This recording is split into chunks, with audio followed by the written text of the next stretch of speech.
Teenage Mutant Ninja Turtles Saturday Morning Adventures April Special.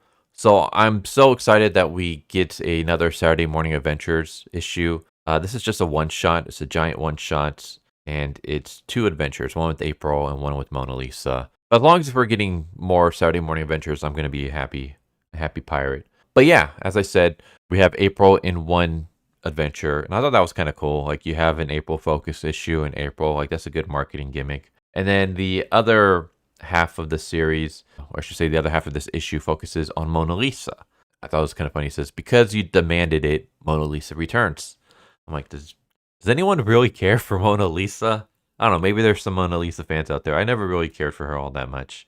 Mona Lisa appeared in the original cartoon series. For anyone who's like unfamiliar with her, she was she a high school girl or a college girl? She was like on a trip, and then some like pirate kidnapped her, and then she's like smashes one of his machines or something, and she gets mutated. And she doesn't become a turtle. She becomes like this weird like turtle lizard amphibian kind of hybrid. And the reason for that is because when it was pitched to Kevin Eastman and Peter Laird, they shot it down. They're like, no, we're not doing any female turtles. That's a really stupid idea. We're not going to do that. And then, of course, as we all know, we ended up getting Venus as well as Jenica. And it's kind of funny because Jenica's like story of being a former human turns turtle is pretty much just a copy of Mona Lisa. Only I would say Mona Lisa is a better character. I can't stand Jenica. I find her super annoying. Anyways, we're just going to be focusing on April for this review because I don't want to, spoil everything. I don't want to cover the entire issue because I think you should go check it out for yourself. We start off immediately where the last issue ended. So for anyone who's like unfamiliar, in the Saturday Morning Adventures continued, the final issue, the final arc was dealing with like dimension cutting swords. So basically swords that can cut open portals out of dimensions.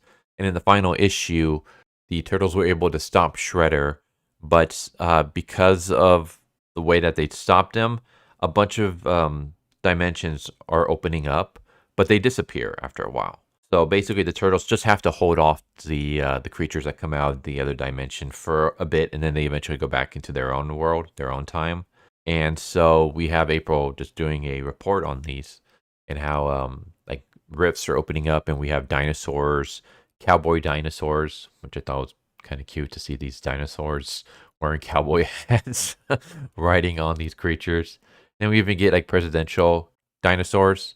Yeah, we got that. But Professor McGuffin basically explains that because of the number of portals that are opening, or the lack of number, I believe that these portals are only going to be opening for like another week, and then they're going to be gone. And then we don't have to worry about any more of these dimensional rifts. And as he's saying this, one rift opens and is about to suck him in, but April shoves him out of the way, and she gets teleported instead. And she finds herself in a jungle very much out of like Central or South America. It's basically Indiana Jones. So yeah, she's going to have an Indiana Jones adventure with Ace Duck. So for anyone who's unfamiliar with Ace Duck, he appeared in the original cartoon, but he didn't, as far as I remember, he does not exist in the Turtles dimension.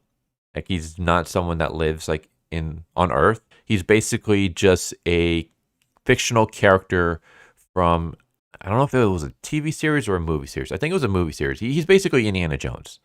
So he's basically like a duck version of Indiana Jones that the Turtles enjoy watching from time to time.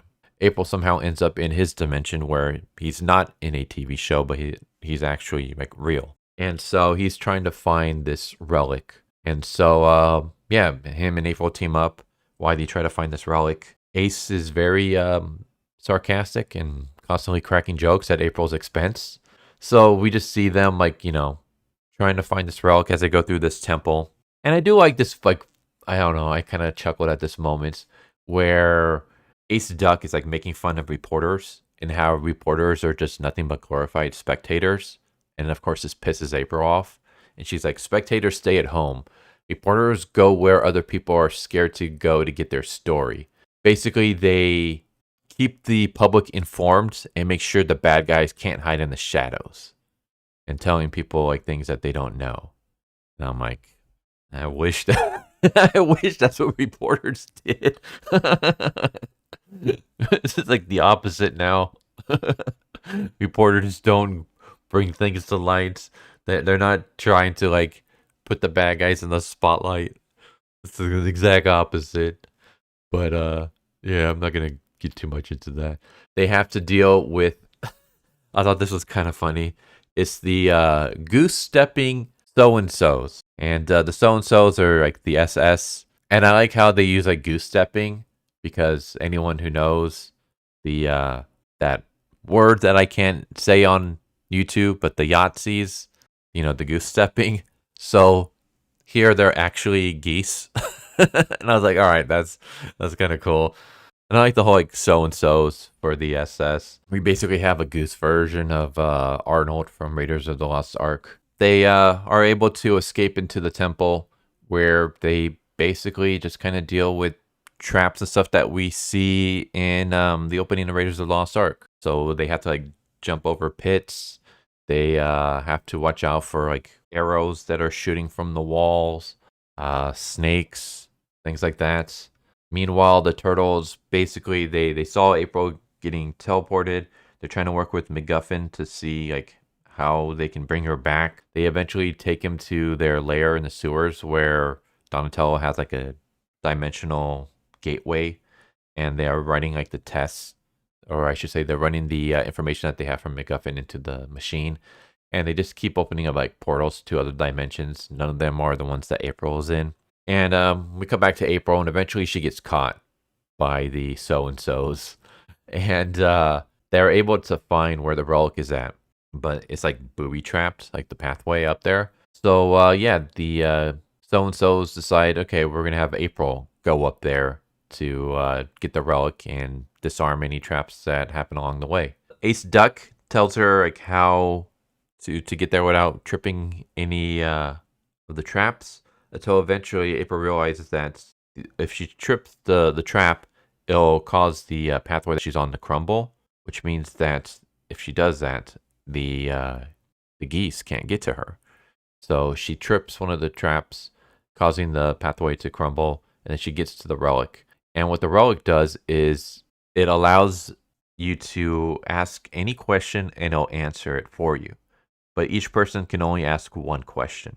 And so April obviously wants to ask for a way to get back home, whereas Ace Duck wants to ask for the whereabouts of his father, because his father has gone missing, so he wants to try to find him. But as soon as April picks up the item, it causes the temple to start crumbling. And so April is forced to ask, what's a safe way to get out of this temple? And the relic starts guiding her. So she leads Ace out of the temple, and eventually the cave collapses with the so-and-so's inside. She tries to ask like another question, but the item's like, I can only answer one question per individual. And April's like upset because she's like, oh, well, now I can't ask for a way to get home. And Ace Duck decides, you know what? I'll do that for you. And so, yeah, rather than asking like where the whereabouts of his father is, he asks, like, how does my friend April here get home? And basically, all she has to do is wait. And eventually she'll get teleported back to Earth. And she does. And as she's getting teleported to Earth, Ace throws the relic at her because she's like, I think it's a better idea for you to have it rather than here, like keeping it here where the so-and-sos can get their hands on it. And so April returns back to her world, and she calls the turtles. And we cut to the turtles where they're fighting monstrous creatures that are escaping from the dimension gateway in Donatello's lab. And I don't know why this panel just made me laugh. Just seeing Professor MacGuffin struggling to close the portal, Donatello talking to April. Meanwhile, in the background, Leo and Splinter are like jump kicking this giant Cthulhu monster. But yeah, that's basically the end of that. But that's like half the issue. The other half is Mona Lisa's story, but I'm not going to get into that because, you want to find out. You can pick up this issue for yourself and read it. I like this. I thought this was good.